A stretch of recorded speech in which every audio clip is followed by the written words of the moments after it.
Welcome. In today's video I will keep learning how to draw, and for the end of the March we have in schedule 2-point perspective and portrait study. I've done things like that in previous episodes, but I never paid much attention to perspective, so let's cover that topic today.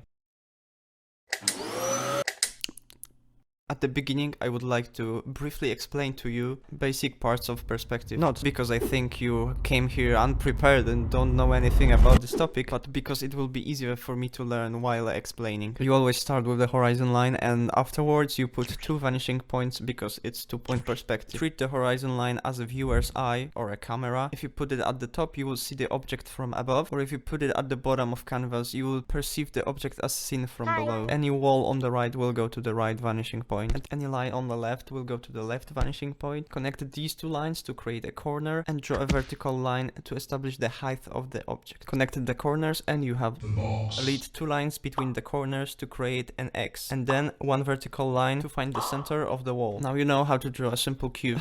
Cubes aren't enough, I want to draw more. Don't worry, I got you covered, because in 2-point perspective everything is based on cubes. But to create different shapes you have to slightly modify it. You can, for example, cut one corner of it to make it different. It's all either cutting the shape out or adding the shape. You want a cylinder? It's based on cube. You want a sphere? It's based on cube. You want a polyhedron?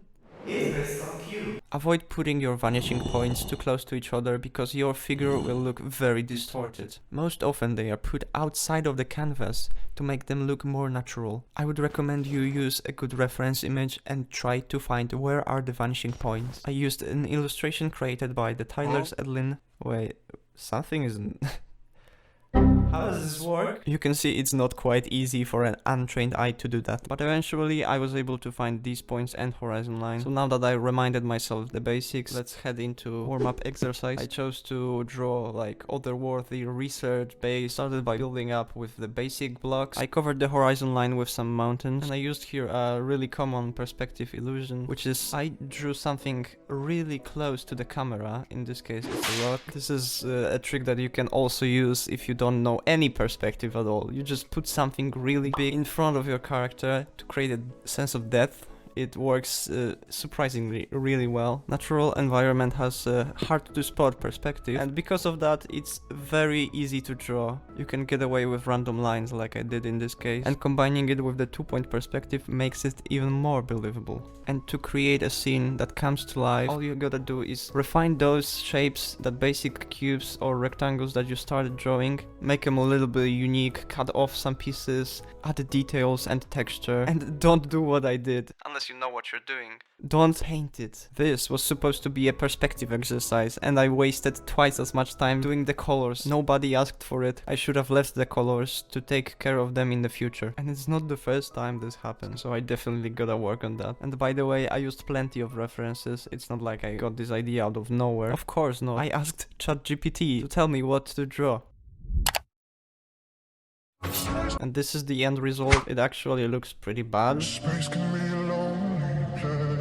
but also pretty good if you look at it from very far. Weird. And another idea that I got from him is to draw an underwater scene, and this will be my second exercise. Okay, so this time I will actually use built-in Krita feature, which is perspective sheet. I've never used it before, so I probably deserve it. It is a great tool to speed up your work once you understand the perspective. Any other program should probably have this. Krita is free anyway, but if you're drawing traditionally, then I'm sincerely sorry. Let's start by drawing a basic building blocks again. This time I will go much faster. A simple rectangle for a tower and another one for the building, and I will do a palace in the back and a long district next to it just to cover the horizon line. Okay, now we have the base. The only thing that's left is, you guessed it, details. Let's add a corner, a few windows, some weird door entrance, some random circles on the wall. In general, just rounding things up and making them look more interesting. And let's use the same perspective illusion, just put a building in front of everything, and because it's underwater I wanted to make a little crack in the earth. Add some seaweeds and stones all around the place. I've got the sketch now. We'll put some cleaner lines on top of it and color.